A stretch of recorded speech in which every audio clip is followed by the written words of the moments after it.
Today we will going to start one chapter. That chapter name is a gravitation. Today we will going to start Science and Technology Part 1, first chapter. That chapter name is gravitation. That chapter name is a gravitation. आणि हा gravitation नावाचा chapter पहिले जुन्या सिलेबसला म्हणजे या वर्षी ज्या बॅचने exam दिली त्या बॅचच्या 12व्या वर्गाच्या फिजिक्स फर्स्ट मध्ये हा सेकंड चॅप्टर होता ग्रॅव्हिटेशन. हा आता जे नवीन सिलेबस डिझाइन केलेला आहे 11वी आणि 12वीचं, तर याच्यामध्ये हा चॅप्टर पहिले 12व्या वर्गाला सेकंड चॅप्टर होता फिजिक्स मध्ये, हा 12व्या वर्गाच्या फिजिक्स मध्ये काढून टाकला आणि तो 11व्या वर्गाला हा ग्रॅव्हिटेशन नावाचा चॅप्टर आता टाकलेला आहे. म्हणजे हा चॅप्टर तुम्ही 10व्या वर्गाला तर शिकणारच आहे, प्लस 11व्या वर्गाला सुद्धा हा ग्रॅव्हिटेशन नावाचा चॅप्टर शिकणार आहे. 10व्या वर्गाला या चॅप्टरचं इंट्रोडक्शन दिलेलं आहे आणि 11व्या वर्गाला हा चॅप्टर डेप्थ मध्ये दिलेला आहे, कारण नीट आणि जेईई समोर जे काही आहे त्याच्यामध्ये सुद्धा या चॅप्टरचे काही क्वेश्चन येणार आहेत. तर ग्रॅव्हिटेशन हा ऍक्च्युअली फिजिक्सचा चॅप्टर आहे आणि या ठिकाणी न्यूटन इज द दादा इन फिजिक्स असं म्हटल्या जाते. न्यूटन हा फिजिक्स मधला दादा आहे, कारण maximum concept maximum law physics मध्ये न्यूटनचे आहे. म्हणून या ठिकाणी आपण जो काही पहिली कन्सेप्ट शिकणार आहे या चॅप्टर मधली युनिव्हर्सल लॉ ऑफ ग्रॅव्हिटेशन नावाची कन्सेप्ट शिकणार आहे. जी पहिली कन्सेप्ट या चॅप्टर मध्ये आपण डिस्कस करणार आहे that is universal Newton's universal law of gravitation. Newton's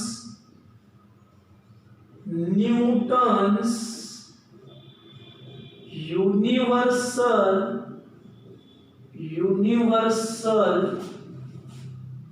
law of gravitation अशी कन्सेप्ट आहे. Newton's universal law of gravitation. ही जे Newton's universal law of gravitation आहे, म्हणजे युनिव्हर्सल लॉ ऑफ ग्रॅव्हिटेशन कोणा लिहिला? न्यूटनने लिहिला. म्हणून Newton's universal law of gravitation या अंडरस्टँड करण्यासाठी consider two objects of matter. Consider two objects of matter, that is the one object of matter. Object of matter. Object of matter.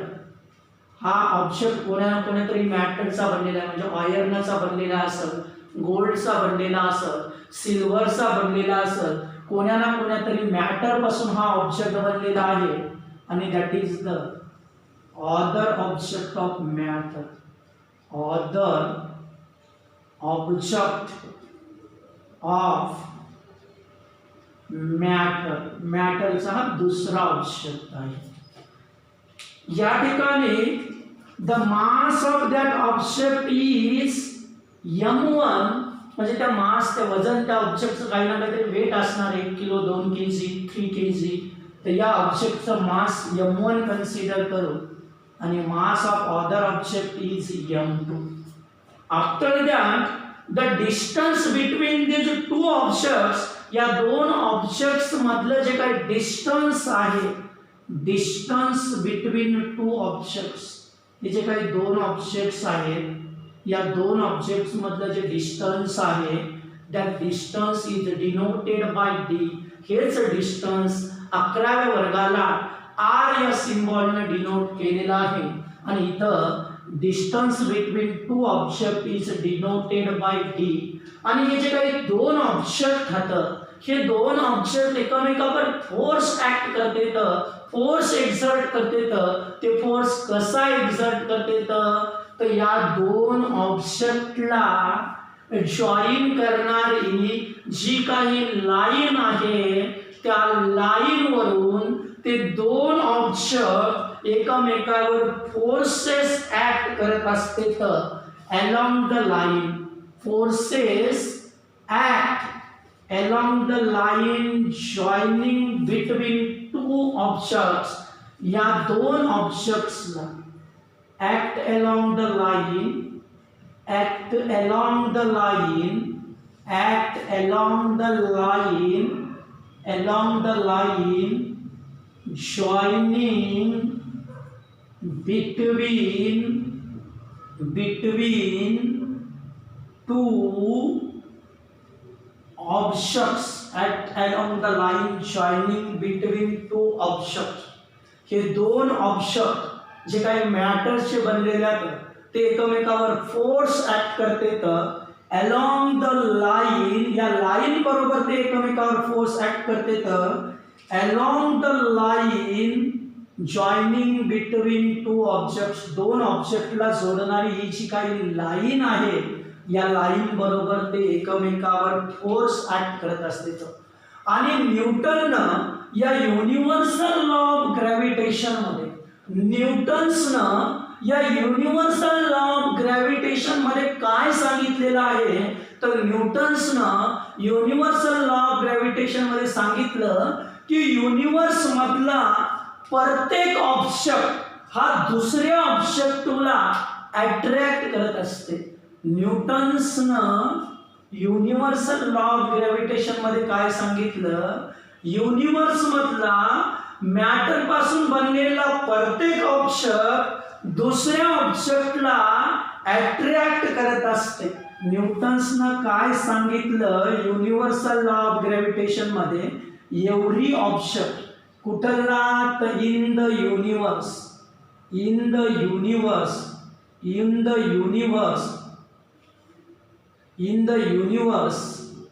attract every object in the universe attract every other object with a force न्यूटन्सनं त्याच्या universal law of gravitation मध्ये सांगितलं every object प्रत्येक object universe मधला दुसऱ्या ऑब्जेक्टला attract करत असते with a force एक फोर्स लावून आणि त्या फोर्स बद्दल माहिती सांगितलेली आहे न्यूटन्सनं त्याच्या युनिव्हर्सल लॉ मध्ये काय सांगितलं की युनिव्हर्स मधला प्रत्येक ऑब्जेक्ट हे दुसऱ्या ऑब्जेक्टला अट्रॅक्ट करत असते आणि ते अट्रॅक्ट करत असेल तर कोणी ना कोणीतरी फोर्सने अट्रॅक्ट करत असेल विथ अ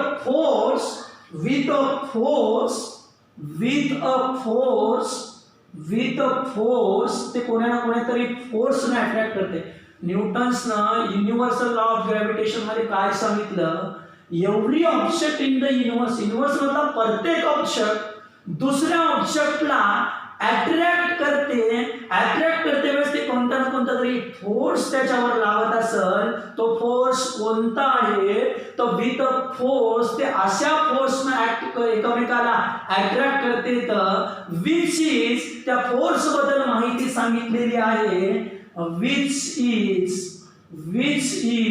विच इज म्हणजे तो फोर्स कसा आहे ते सांगितलेला आहे आणि या ठिकाणी बघा every object of matter in the universe attract every other object of matter with a force which is काय सांगितलेलं आहे त्याच्यानंतर तर या ठिकाणी बघा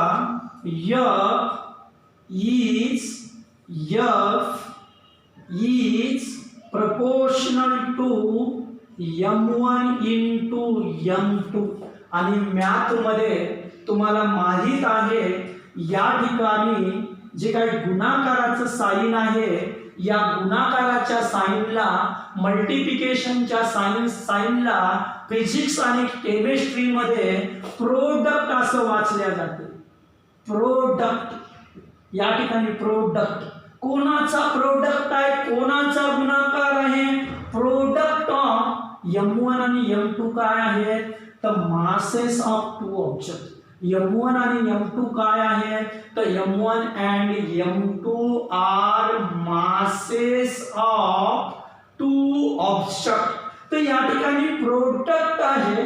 कोणाचा product? Masses of two object. Product आहे. प्रोडक्ट ऑफ कोणाचा? Masses of two object. Product of masses of two object. Product of masses of two object. हा दोन ऑब्जेक्टच्या मासेसचा प्रोडक्ट आहे. आणि आफ्टर दॅट या ठिकाणी F is proportional to 1 by d square. What is d? D is the distance between two objects. What is d? D is the distance between two objects. D काय आहे? तर d is the distance between two objects. D हे distance between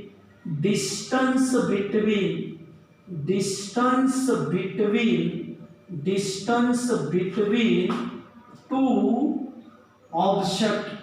दोन objects मधलं D हे distance आहे आणि D चा स्क्वेअर आहे. मीन्स याला काय वाचणार आपण? डी स्क्वेअरला square of the distance between two object. D काय आहे? तर वर्ड मध्ये जर सांगायचं झालं शब्दामध्ये तर D is the distance between two object आणि त्याचा स्क्वेअर आहे. तर याला काय लिहिता येते? Square of the distance between two object. आणि 8व्या वर्गाला in the 8th standard in a mathematics 8th standard mathematics there is one chapter. The chapter number is the 7th chapter. That chapter name is a variation. In that variation chapter we learn two concepts. First concept is direct variation and second concept is inverse variation. त्याच्यामध्ये आपण असं शिकलो होतो y is directly proportional to x. याला proportionality sign असं म्हटलं जातं. याला प्रोपोर्शनॅलिटी साइन असं म्हटलं जाते. आणि प्रोपोर्शनॅलिटी साइनच्या समोर जी काही टर्म आहे ती टर्म जर न्यूमरेटर मध्ये असेल याला प्रोपोर्शनॅलिटी साइन असं म्हटलं जाते. आणि प्रोपोर्शनॅलिटी साइनच्या समोरची टर्म जर न्यूमरेटर मध्ये असेल तर या प्रोपोर्शनॅलिटी साइनला डायरेक्टली प्रोपोर्शनल असं वाचल्या जाते. आणि इथं जर बघितलं या प्रोपोर्शनॅलिटी साइनच्या समोर ज्या काही दोन टर्म आहेत त्या न्यूमरेटर मध्ये आहेत. याला डिव्हिजन मध्ये काहीच नाही म्हणजे 1 आहे. म्हणजे या ठिकाणी इथं या प्रोपोर्शनॅलिटी साइनच्या समोर ज्या दोन टर्म आहेत या प्रोपोर्शनॅलिटी साइनच्या समोर ज्या दोन टर्म आहेत त्या दोन्ही टर्म न्यूमरेटर मध्ये आहेत. म्हणून या प्रोपोर्शनॅलिटीला काय वाचणार आपण? तर डायरेक्टली प्रोपोर्शनल वाचणार. या प्रोपोर्शनॅलिटीला आपण काय वाचणार? तर या प्रोपोर्शनॅलिटीला आपण डायरेक्टली प्रोपोर्शनल असं वाचणार. आणि प्रोपोर्शनॅलिटी साइनच्या समोर जी टर्म आहे ती टर्म जर डिनॉमिनेटर मध्ये असेल प्रोपोर्शनॅलिटी साइनच्या समोर जी टर्म आहे ती टर्म जर डिनॉमिनेटर मध्ये असेल तर त्यावेळेस या प्रोपोर्शनॅलिटी साइनला इनव्हर्सली प्रोपोर्शनल असं वाचल्या जाते. आणि हे जे प्रोपोर्शनॅलिटी साइन आहे याच्या समोर डी जो आहे डी स्क्वेअर हा डिनॉमिनेटर मध्ये आहे. आणि प्रोपोर्शनॅलिटी साइनच्या समोरची टर्म प्रोपोर्शनॅलिटी साइनच्या समोरची टर्म जर डिनॉमिनेटर मध्ये असेल तर त्यावेळेस या प्रोपोर्शनॅलिटी साइनला इनव्हर्सली प्रोपोर्शनल असं वाचल्या जाते. आणि या प्रोपोर्शनॅलिटी साइनच्या समोर जो काही डी स्क्वेअर आहे हा डिनॉमिनेटर मध्ये आहे. त्याच्यामुळे याला काय वाचल्या जाते? तर याला इनव्हर्सली प्रोपोर्शनल असं याला वाचल्या जाते. तिसरी एक कन्सेप्ट याच चॅप्टर मध्ये आपण शिकलो व्हॅरिएशन. तीच लक्षात ठेवा. या ठिकाणी जर हे प्रपोर्शनॅलिटी साइन जर आपल्याला रिमूव्ह करायचं असेल, प्रपोर्शनॅलिटी साइन जर त्या ठिकाणून काढून टाकायचं असेल, तर या ठिकाणी या प्रपोर्शनॅलिटी साइनच्या जाग्यावर इक्वल्स टू आणि काही ना काहीतरी प्रपोर्शनॅलिटी कॉन्स्टंट घेतल्या जाते. या ठिकाणी प्रपोर्शनॅलिटी साइन जर काढून टाकायचं असेल तर त्याच्या जागेवर इक्वल्स टू आणि काही ना काहीतरी कॉन्स्टंट घेतल्या जाते. त्याला प्रपोर्शनॅलिटी कॉन्स्टंट असं म्हटल्या जाते आणि बाकीची टर्म जशाला तसेच लिहिल्या जाते. या ठिकाणी सुद्धा आपल्याला हे प्रपोर्शनॅलिटी काढून टाकायचं काम पडणार आहे या लॉ मध्ये. आणि प्रपोर्शनॅलिटी जर काढून टाकायचं असेल तर त्या ठिकाणी काय करावं लागते, इक्वल्स टू आणि काही ना काहीतरी कॉन्स्टंट घ्यावं लागते. त्या कॉन्स्टंटला आपण काय म्हणतो तर प्रपोर्शनॅलिटी कॉन्स्टंट असं म्हणत असतो. त्या कॉन्स्टंटला आपण काय म्हणतो तर प्रपोर्शनॅलिटी कॉन्स्टंट असं म्हणत असतो. तर आता आपण बघू युनिव्हर्सल लॉ ऑफ ग्रॅव्हिटेशनचं नेमकं स्टेटमेंट काय आहे. तर स्टेटमेंट असं आहे, every object of matter in the universe attract every other object of the matter. Every object of the matter in the universe attract every other object of matter with a force which is directly proportional to the product of masses of two objects आणि दोन नंबरचा point which is inversely proportional to the square of the distance between two objects. आणि तिसरा point तो force कसा act होतो तर act along the line joining between two object.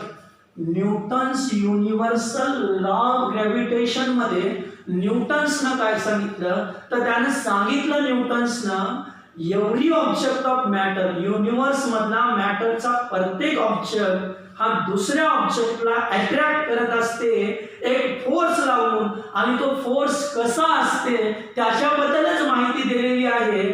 Force कसा असते, directly proportional to the product of masses of two objects.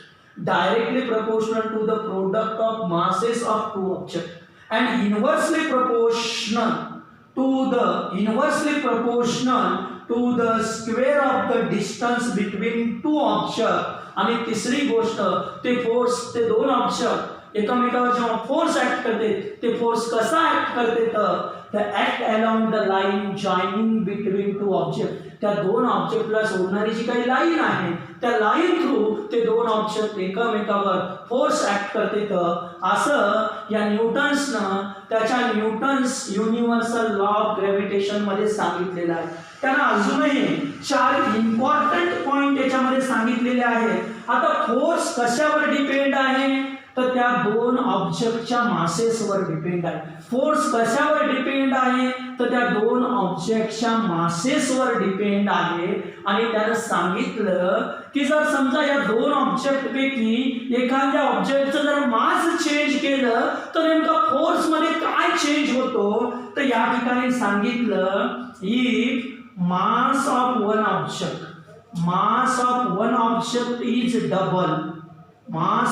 object is double, then the force between two objects is also double. If mass of one object is double, then the force between two objects is also double. म्हणजे या दोन object पैकी एखाद्या ऑब्जेक्टचं जर आपण mass double केलं तर त्याच्या मधला दोन ऑब्जेक्ट मधला जो काही फोर्स आहे तो फोर्स सुद्धा डबल होतो. कारण फोर्स मासवर डिपेंड आहे. आणि जर दोन्हीपैकी एका ऑब्जेक्टचं मास जर डबल केलं तर त्याच्यामधला फोर्स सुद्धा काय होतो डबल होतो. If mass of one of the object is double then the force between two objects is also double. दुसरी गोष्ट फोर्स अजून कशावर डिपेंड आहे तर डिस्टन्सवर डिपेंड. फोर्स अजून कशावर डिपेंड आहे तर त्या दोन ऑब्जेक्ट मधल्या डिस्टन्सवर डिपेंड आहे. समजा डिस्टन्स जर चेंज केलं तर नेमका फोर्सवर काय चेंज होतो. If the distance between two object is double, if the distance between two object is double, जर दोन ऑब्जेक्ट मधलं डिस्टन्स डबल केलं then the force between two objects is decreased by factor 4. If the distance between two objects is double, if the distance between two objects is double, then the force decreased, खाली arrow म्हणजे decreased, force is decreased by factor of 4. कारण डिस्टन्सला force inversely proportional आहे. म्हणजे distance जर वाढलं तर force काय होणार आहे डिक्रीज होणार आहे आणि डिस्टन्स कमी झालं तर फोर्स वाढणार आहे कारण ते इनव्हर्सली प्रोपोर्शनल आहे. आणि if the distance between two object is double, आता जर 5 मीटर आहे समजा या दोन ऑब्जेक्ट मधलं डिस्टन्स, जर आपण ते 10 मीटर केलं, if distance between two object is double, if the distance between two objects is double, then the force between two objects is decreased by factor 4. असं सांगितलेलं आहे. तिसरी गोष्ट फोर्स बद्दल काय सांगितलेलं आहे. फोर्स कसा ऍक्ट होते, या दोन बॉडीज मधला फोर्स एकमेकावर कसा ऍक्ट होतो. Act along the line joining between two objects, दोन ऑब्जेक्टला जोडणाऱ्या लाईन बरोबर तो फोर्स ऍक्ट होतो. समजा if two bodies have spherical shape, if two bodies have spherical shape, जर या दोन बॉडी स्फेरिकल शेपच्या असतील, two bodies जर दोन बॉडीज स्फेरिकल शेपच्या असतील, स्फेरिकल शेपच्या असतील तर त्यावेळेस फोर्सची डायरेक्शन काय असते. if two bodies have spherical shape, then the direction of force between two bodies, त्यावेळेस दोन बॉडी मधला जो काही फोर्स आहे त्या फोर्सची डायरेक्शन कशी असते. Act along the line joining the centre of two bodies, centre of two bodies, centre of two bodies. जर दोन बॉडीज स्फेरिकल असतील तर त्या दोन बॉडी मध्ये ऍक्ट होणारा जो काही फोर्स आहे त्या फोर्सची डायरेक्शन कशी असेल तर त्या फोर्सची डायरेक्शन या दोन बॉडीच्या सेंटरला जोडणारी जी काही लाईन आहे, स्फेरिकल बॉडीच्या सेंटरला जोडणारी जी काही लाईन आहे त्या लाईन बरोबर त्या फोर्सची डायरेक्शन असेल. जर दोन बॉडीज स्फेरिकल असतील तर त्याच्या फोर्सची डायरेक्शन काय असेल तर फोर्सची डायरेक्शन त्या लाईन बरोबर असेल जी लाईन या दोन स्फेरिकल बॉडीच्या सेंटरला जोडते त्या लाईन बरोबर फोर्सची डायरेक्शन असेल. If the two bodies have spherical shape, if two bodies have spherical shape, then the direction of force is always along the line joining the center of two bodies. If two bodies have spherical shape, then the direction of force is always act along the line joining the center of two bodies. आणि दोन bodies जर irregular शेपच्या असतील, if two bodies are of irregular shape, समजा एक body असा काहीतरी shape आहे, दुसऱ्या बॉडीचा असा काहीतरी शेप आहे. If two bodies have irregular shape, irregular shape means other than spherical shape, spherical सोडून बाकीचे जे काही शेप होतं त्याला आपण इरेग्युलर शेप असं म्हणणार. If two bodies have irregular shape, if two bodies have irregular shape. Irregular shape. If two bodies have irregular shape, दोन बॉडीज जर इरेग्युलर शेपच्या असतील तर त्यांच्यामध्ये जे काही फोर्स ऍक्ट होते त्या फोर्सची डायरेक्शन काय असेल तर या ठिकाणी the direction of force is always along the line joining the center of mass of two bodies. जर दोन बॉडीज इरेग्युलर शेपच्या असतील तर त्याच्यामध्ये ऍक्ट होणारा जो काही फोर्स आहे त्या फोर्सची डायरेक्शन काय असेल तर त्या इरेग्युलर शेपच्या बॉडीचे सेंटर ऑफ मासला जोडणारी जी काही लाईन आहे त्या लाईन बरोबर त्या फोर्सची डायरेक्शन असेल. या ठिकाणी centre of mass of two bodies काय पॉइंट आहे बघा. ही mass of one body is double, then the force between two body is also double. If the distance between two body is double, then the force between two body is decreased by factor 4. त्याच्यानंतर सांगितलं if two bodies are of spherical shape, जर दोन body spherical शेपच्या असतील तर त्यावेळेस फोर्सची direction काय असते हे आपल्याला सांगायचं आहे. आणि दोन बॉडी जर स्फेरिकल शेपच्या असतील तर फोर्सची डायरेक्शन त्या दोन बॉडीच्या सेंटरला जोडणाऱ्या लाईन बरोबर असेल. जर दोन बॉडी स्फेरिकल शेपच्या असतील तर त्या दोन बॉडी मधल्या फोर्सची डायरेक्शन कशी असेल तर त्या दोन बॉडी मधल्या फोर्सची डायरेक्शन त्या दोन बॉडीच्या सेंटरला जोडणाऱ्या लाईन बरोबर असेल. आणि दोन बॉडीज जर इरेग्युलर शेपच्या असतील तर त्या दोन बॉडीज मध्ये ऍक्ट होणाऱ्या फोर्सची डायरेक्शन काय असेल तर त्या दोन बॉडीच्या सेंटर ऑफ मासला जोडणारी जी काही लाईन आहे त्या लाईन बरोबर ते फोर्सची डायरेक्शन असेल. Centre of body and centre of mass are a different concept. Center of body and center of mass are a different concept. Center of body you know, but center of mass means काय. आता ही body spherical नाही, ही irregular शेपची आहे. तर centre of mass म्हणजे काय the point of that body. The point at which whole mass of a body can be supposed to be concentrated. That point is called as the center of mass.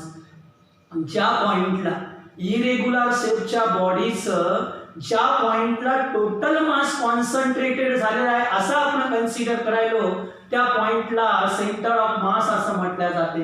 A point at which whole mass of a body can be supposed to be concentrated is called as a centre of mass. आणि बघा हे body total बॉडीचा मास या ठिकाणी या पॉइंटला concentrated झाले आहे म्हणून या पॉइंटला जर आपण सपोर्ट दिला ती टोटल बॉडी काय व्हावी बॅलन्स व्हावी. जर आपण इकडे काही केलं तर ही बॅलन्स होत नाही कारण या पॉइंटला बॉडीचं होल मास कॉन्सन्ट्रेटेड झालेलं नाही.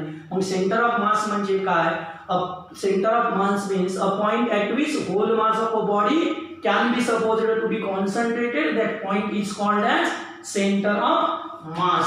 तर आपण याच्यामध्ये हेच पॉइंट आपण इकडे व्यवस्थित लिहू. पहिले आपण Newton's universal law of gravitation ग्रॅव्हिटेशनचं स्टेटमेंट लिहू. ते स्टेटमेंट तुमच्या समोर आहे. काय आहे statement? Every object of matter in the universe attract every other object of the matter with a force which is directly proportional to the product of masses of two objects. Which is directly proportional to the product of masses of two objects. दूसरी गोष्ट which is inversely proportional to the square of the distance between two object, square of the distance between two object. आणि तिसरी गोष्ट act along the line joining between two object, act along the line joining between two object. हे काय आहे तर हे 3 point Newton's universal law of ग्रॅव्हिटेशनच्या statement मध्ये लिहायचे। काय लिहायचं आहे तर या ठिकाणी असं लिहायचं, every object of matter, every object of matter in the universe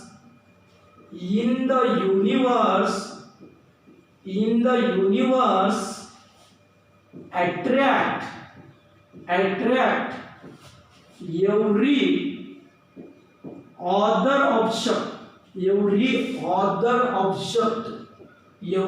other object with a force which is every object of matter in the universe attract every other object of matter with a force which is, ते attract करते वेळेस कोण्या फोर्सने attract करते तर which is, एक नंबरला जे लिहायचं which is directly proportional to the product of masses of two objects, which is directly proportional to the product of masses of two objects, directly proportional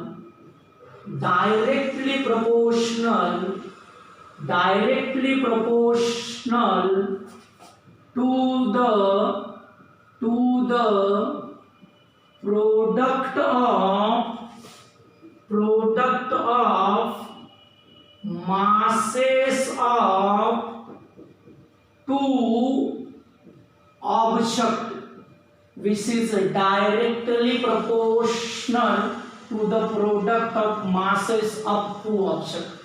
दुसरा पॉइंट काय सांगितलेला आहे याच्यामध्ये तर सेकंड पॉइंट जो सांगितलेला आहे, सेकंड पॉइंट असा सांगितलेला आहे या ठिकाणी which is inversely proportional to the square of the distance between two objects, inversely proportional to the square of the distance between two objects, inversely proportional to the square of the distance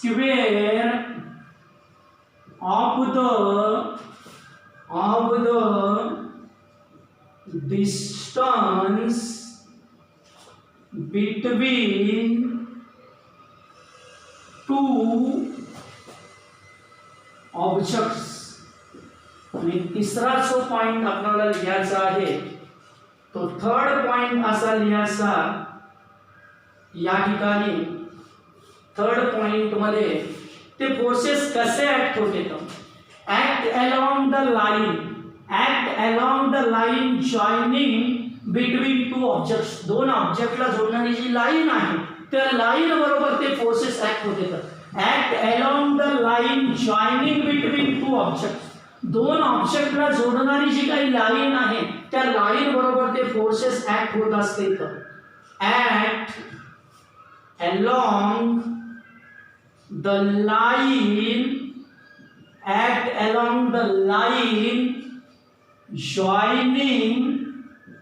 joining between two objects, acts along the line joining between two objects.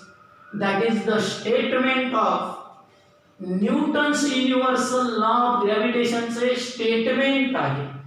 जर तुम्हाला आलं state the Newton's universal law of gravitation तर इतकंच answer त्याच्यामध्ये लिहायचं आहे। State the Newton's universal law of gravitation असा question आला तर त्याच्यामध्ये इतकंच आन्सर लिहायचं आहे। आता याचं एक्सप्लेनेशन बघू आपण। एक्सप्लेनेशन एक्सप्लेनेशन, याच्या एक्सप्लेनेशन मध्ये सर्वात सुरुवातीला तुम्हाला ती फिगर ड्रॉ करायची आहे एक्सप्लेनेशन मध्ये. या ठिकाणीच्या एक्सप्लेनेशन मध्ये इथं असा एक सर्कल ड्रॉ करायचा, म्हणजे ऑब्जेक्ट ऑफ मॅटर आहे हा एक, one object of a matter, आणि that is the other object of the matter. The mass of that object is m1 and the mass of other object is m2, and this object act forces on, हे object एकमेकावर forces लावते, तर F act along the line joining between two objects, दोन ऑब्जेक्टला जोडणारी जी काही line आहे त्या line through ते एकमेकावर फोर्सेस लावते. तर आणि डिस्टन्स बिटवीन टू ऑब्जेक्ट्स, आणि हे जे काही दोन ऑब्जेक्ट्स आहेत या दोन ऑब्जेक्ट मधलं जे डिस्टन्स आहे ते डिस्टन्स आपण डी कन्सिडर केलेला आहे. या ठिकाणी सर्वात सुरुवातीला जो पॉइंट लिहायचा, या ठिकाणी लेट m1 m2, काय आहे m1 m2? m1 आणि m2 masses of two objects, masses of two object, masses of two object, m1 आणि m2 हे दोन ऑब्जेक्टचे मासेस आहेत. काय आहे d is the distance between two object, d is the distance between two object, दोन object मधलं distance आहे, distance between two objects, दोन ऑब्जेक्ट्स मधलं हे डिस्टन्स आहे. After that the gravitational force of attraction between two objects. आता या दोन ऑब्जेक्ट मधलं ग्रॅव्हिटेशनल फोर्स ऑफ अट्रॅक्शन काय असते? The gravitational force of attraction, the gravitational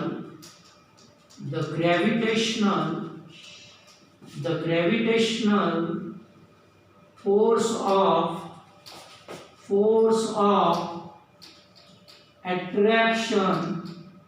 attraction between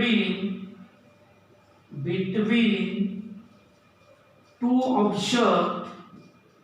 object is given by, दोन ऑब्जेक्ट मधलं ग्रॅव्हिटेशनल फोर्स काय असते तर त्या ठिकाणी लिहिलेलंच आहे, F is directly proportional to m1 m2. F is directly proportional to the product of masses of two objects, and F is inversely proportional to the square of the distance between two objects. Give equation number 1 to that equation number 2 to that equation, आणि त्या दोन इक्वेशनला compile करा. From equation 1 and 2, from equation 1 and equation 2 we get equation 1 आणि equation 2 वरून जर बघितलं तर दोघांच्याही मध्ये F आणि प्रपोर्शनॅलिटी दोघांमध्ये कॉमन आहे. F आणि प्रपोर्शनॅलिटी दोघांमध्ये कॉमन आहे, तर ते दोनदा न लिहिता एकच वेळेस लिहा F is proportional to, आता m1 आणि m2 न्यूमरेटर मध्ये आहेत कारण त्याच्या डिनॉमिनेटर मध्ये काहीच नाही, म्हणजे 1. m1 आणि m2 न्यूमरेटर मध्ये आहे, त्याच्या डिनॉमिनेटर मध्ये काहीच नाही म्हणजे 1 आहे. तर या ठिकाणी प्रपोर्शनल m1 आणि m2 न्यूमरेटर मध्ये आहे, तर या ठिकाणी m1 आणि m2 न्यूमरेटर मध्ये लिहा, आणि या ठिकाणी d² कुठे आहे तर डिनॉमिनेटर मध्ये आहे, तर d² डिनॉमिनेटर मध्ये लिहा. आता हे प्रपोर्शनॅलिटी साइन रिमूव्ह करायचं. प्रपोर्शनॅलिटी साइन जर रिमूव्ह करायचं असेल तर या ठिकाणी या प्रपोर्शनॅलिटी साइनच्या जागेवर इक्वल्स टू आणि काही ना काहीतरी कॉन्स्टंट घ्यावं लागते. तर या ठिकाणी आपण हे प्रपोर्शनॅलिटी साइन रिमूव्ह करू, आणि प्रपोर्शनॅलिटी साइन जर रिमूव्ह करायचं असेल तर या प्रपोर्शनॅलिटी साइनच्या जागेवर इक्वल्स टू आणि काही ना काहीतरी कॉन्स्टंट घ्यावं लागते, तो कॉन्स्टंट जी घ्यायचा, त्याच्यानंतर आफ्टर दॅट m1 m2 आणि जे d स्क्वेअर आहे ते ॲज इट इज असते. आफ्टर दॅट जी काय आहे तर जी इज अ प्रपोर्शनॅलिटी कॉन्स्टंट, कारण प्रपोर्शनॅलिटी साइन रिमूव्ह करण्यासाठी हा कॉन्स्टंट घेतलेला आहे c, therefore g is called as proportionality constant and which is known as universal gravitational constant. या ठिकाणी g हा proportionality constant आहे, त्यालाच युनिव्हर्सल ग्रॅव्हिटेशनल कॉन्स्टंट असं म्हटल्या जाते, त्यालाच युनिव्हर्सल ग्रॅव्हिटेशनल कॉन्स्टंट असं म्हटल्या जाते. तर या ठिकाणी हिअर फर्स्ट पॉइंट से लिहायचा आहे, या ठिकाणी जी is a proportionality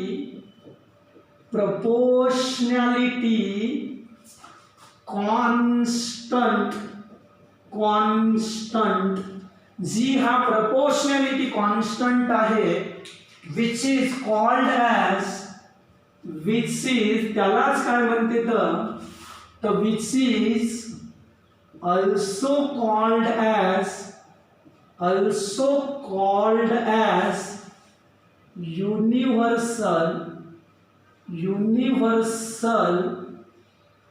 gravitational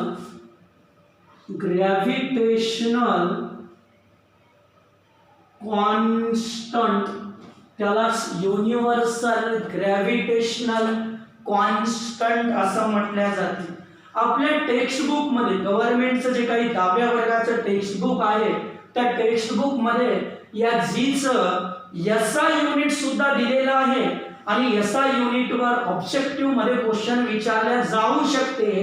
the SI unit of universal gravitational constant is आणि खाली 4 पर्याय देतील. तर या ठिकाणी the SI unit of G is काय असेल G चं SI युनिट. आता G चं SI युनिट पाठ करायचं नसते, याच्यावरूनच लक्षात घ्यायचं G चा फॉर्म्युला तयार करायचा. या ठिकाणी जे आहे F is equals to G m1 m2 आहे डिवाइडेड मध्ये d स्क्वेअर. मला G चं SI युनिट पाहिजे तर G चा फॉर्म्युला बनवावा लागेल. G चा जर फॉर्म्युला बनवायचा असेल तर डिनॉमिनेटर मध्ये G एका साइडला ठेवावा लागेल. G चा जर फॉर्म्युला बनवायचा असेल तर G एका साइडला, बाकीच्या सगळ्या टर्म दुसऱ्या साइडला शिफ्ट करावं लागतील. तर या ठिकाणी d स्क्वेअर जो भागाकारात होता तो गुणाकारात गेला आणि m1 m2 जे डिनॉमिनेटर मध्ये न्यूमरेटर मध्ये होतं ते डिनॉमिनेटर मध्ये आलं आणि या ठिकाणी काय राहिला तर G राहिला. या G ला या साइडला लिहितो f आणि d स्क्वेअर आणि m1 m2 जे आहे तर पलीकडल्या साइडला लिहितो. आता याचं SI युनिट G चं सांगायचं आहे, तर या ठिकाणी G चं SI युनिट G च्या फॉर्म्युल्यावरून तयार करता येते. G च्या फॉर्म्युल्यामध्ये पहिले F आहे, F म्हणजे फोर्सचं SI युनिट न्यूटन असते.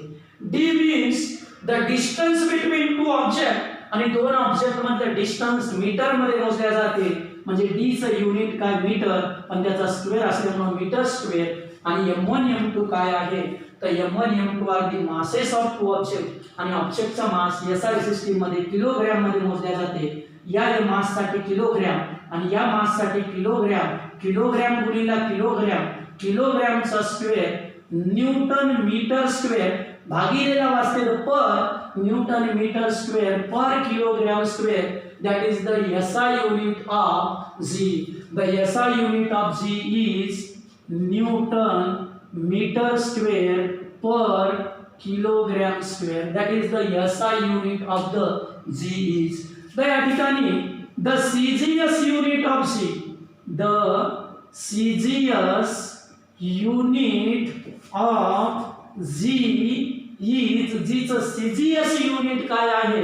CGS युनिट मध्ये न्यूटन हे डाइन मध्ये लिहिल्या जाते. मीटर सेंटीमीटर पर किलोग्रॅमच्या जागेवर gram, dyne centimetre square per gram square. That is the CGS unit of G. त्याच्यानंतर G ची किंमत सुद्धा आपल्या टेक्स्टबुक मध्ये असा एक बॉक्स केलेला आहे आणि त्या बॉक्स मध्ये G ची किंमत सुद्धा दिलेली आहे. ही G ची किंमत जशी पाय ची किंमत 3.14 ही कॉन्स्टंट आहे. पाय हा कॉन्स्टंट आहे तर पाय ची किंमत सुद्धा आहे 3.14 किंवा 22/7 किंवा in radian form the value of pi is 180 degree. That is the constant, that is never change. जसं G हा युनिव्हर्सल ग्रॅव्हिटेशनल कॉन्स्टंट आहे. जर G हा युनिव्हर्सल ग्रॅव्हिटेशनल कॉन्स्टंट असेल तर या G ची काही ना काहीतरी फिक्स व्हॅल्यू असणार आहे आणि ही G च्या व्हॅल्यू सुद्धा आपल्या टेक्स्टबुक मध्ये गव्हर्नमेंटच्या दिलेली आहे आणि ही G ची व्हॅल्यू 12व्या वर्गाला जसं पायची व्हॅल्यू 3.14 किंवा 22/7 हे मेन्सुरेशन नावाचा जो काही चॅप्टर आहे 9व्या वर्गाला आणि 10व्या वर्गाला त्याच्यामध्ये पायची किंमत आपण 22/7 किंवा 3.14 यूज करत असतो.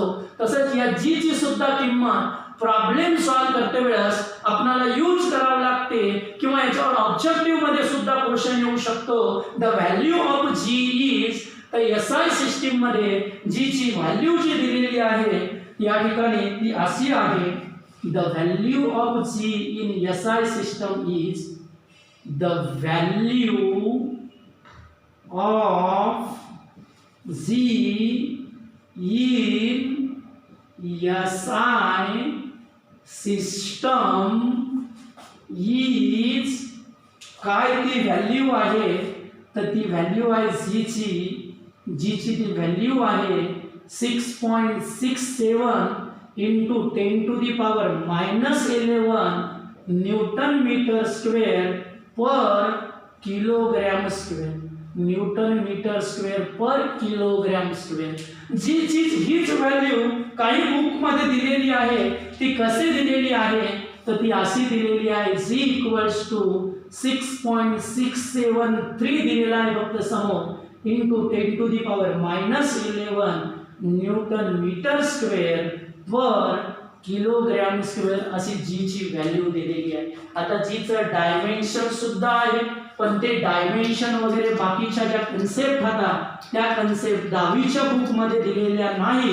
त्याच्यामुळे त्या कन्सेप्ट आपण डिस्कस करणार नाही. जेवढं काही 10वीच्या बुक मध्ये दिलेलं आहे याच्याबद्दल तितकंच आपण डिस्कस करणार आहे. आता हे 4 पॉइंट आपल्याला लिहावं लागणार आहे. पहिला पॉइंट आहे if mass of the one object is double then the force between two objects is also double. If mass of one object is double then the force between two objects is also double. दोन्ही पैकी कोण्या तरी एका ऑब्जेक्टचं जर mass double केलं तर या दोघांमधला फोर्स सुद्धा काय होते तर या ठिकाणी डबल होते. या ठिकाणी if mass of the one object is double, if mass of the one object is double, if mass of the one object is double, then if mass of the one object is double then the force between two objects is also double. Then the force between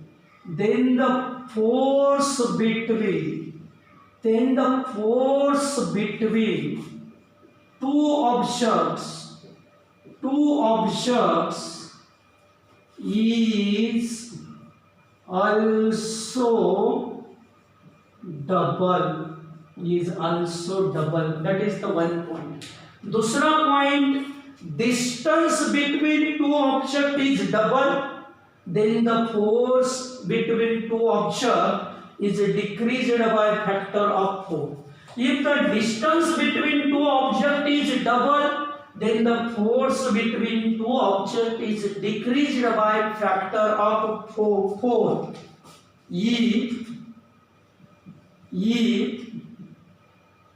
the distance between two objects is double, if the distance between two objects is double, if the distance between two objects is double, if the distance between two objects is double, पहिले 5 metre आहे आता 10 metre केलं समजा. if the distance between two objects is double, then the force between two objects is decreased by factor 4. then the force between two objects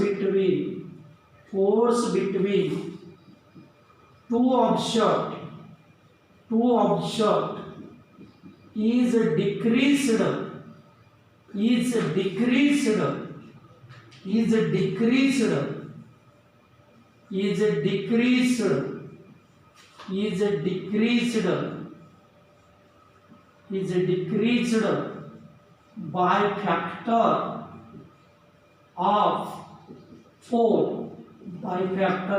4. After that जो third point आहे, if two objects have spherical shape, जर दोन object spherical शेपचे असतील तर त्यावेळेस फोर्सची direction काय असते?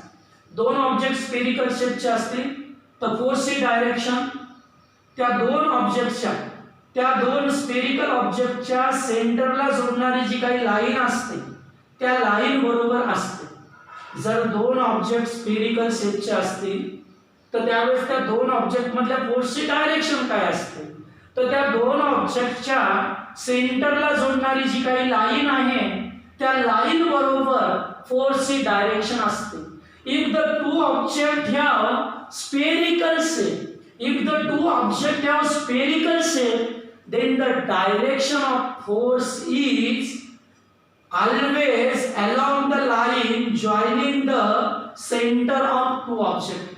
If two objects have spherical shape, then the direction of force between two objects is along the line joining the center of two objects. म्हणजे दोन ऑब्जेक्ट स्फेरिकल शेपचे असतील तर त्याच्यामध्ये ऍक्ट होणाऱ्या फोर्सची डायरेक्शन काय असेल? तर त्या दोन ऑब्जेक्टच्या सेंटरला जोडणारी जी काही लाईन आहे त्या लाईन बरोबर त्या फोर्सची डायरेक्शन असेल. if two objects or two bodies, याला बॉडीज किंवा ऑब्जेक्ट किंवा पार्टिकल असंही म्हटलं जातं. if two bodies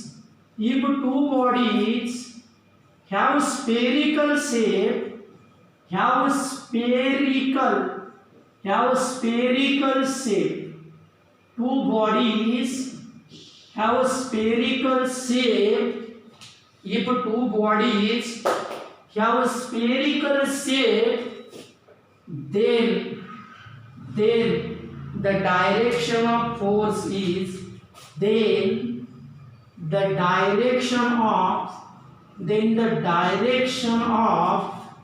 direction of force is always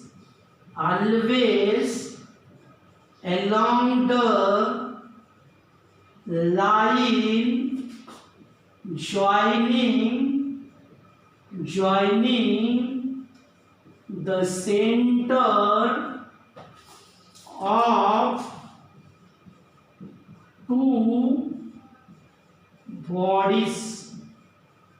आणि चौथा पॉइंट आहे टू बॉडीज ह्याव इरेग्युलर शेप. जर दोन बॉडी इरेग्युलर शेपच्या असतील, इरेग्युलर शेपच्या म्हणजे other than spherical shape. Irregular shape means other than spherical shape. जर दोन बॉडी इरेग्युलर शेपच्या असतील तर त्याच्यामधल्या फोर्सची डायरेक्शन काय असते? तर या दोन बॉडीच्या सेंटर ऑफ मासला जोडणाऱ्या लाईन बरोबर फोर्सची डायरेक्शन असते. जर दोन बॉडी इरेग्युलर शेपच्या असतील तर त्यावेळेस फोर्सची डायरेक्शन काय असते? तर दोन बॉडीज जर इरेग्युलर शेपच्या असतील तर त्यावेळेस फोर्सची डायरेक्शन काय असते? तर या दोन बॉडीच्या सेंटर ऑफ मासला जोडणारी जी काही लाईन आहे त्या लाईन बरोबर त्या ठिकाणी फोर्सची डायरेक्शन असते. If two bodies have irregular shape, if two bodies have irregular shape, if two bodies have irregular shape, then the direction of force is always along the line joining the center of mass of two objects. आणि centre of मास काय असते हे मी तुम्हाला सांगितलेलं आहे. if two bodies have spherical shape, if two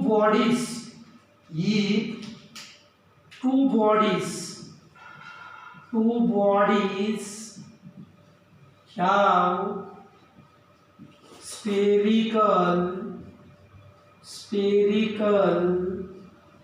shape, जर दोन body spherical शेपच्या if two bodies have irregular shape,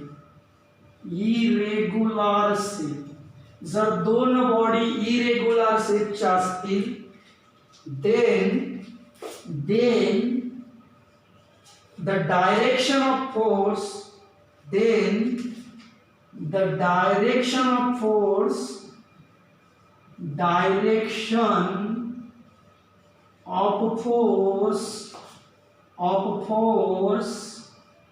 is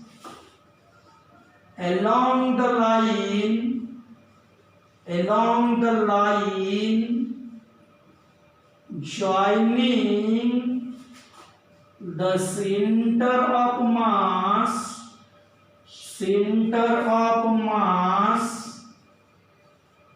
of two objects. असा हा Newton's universal law of gravitation नावाचा जो काही पॉइंट होता तो पॉइंट अशा प्रकारचा होता. Newton's universal law of gravitation. त्याच्यामध्ये न्यूटन्स युनिव्हर्सल लॉ ऑफ ग्रॅव्हिटेशनचं स्टेटमेंट, याच्यावर क्वेश्चन येऊ शकतो. State the Newton's universal law of gravitation. त्यावेळेस एवढं लिहायचं. जर असं आलं किंवा एवढ्या हे जे काही लिहिलं याच्यावर ऑब्जेक्टिव्ह मध्ये क्वेश्चन येऊ शकतो किंवा क्वेश्चन मोठा येऊ शकतो. State the universal law of gravitation and explain it. तर त्यावेळेस पूर्ण एक्सप्लेनेशन आपल्याला याच्यामध्ये लिहावं लागणार आहे.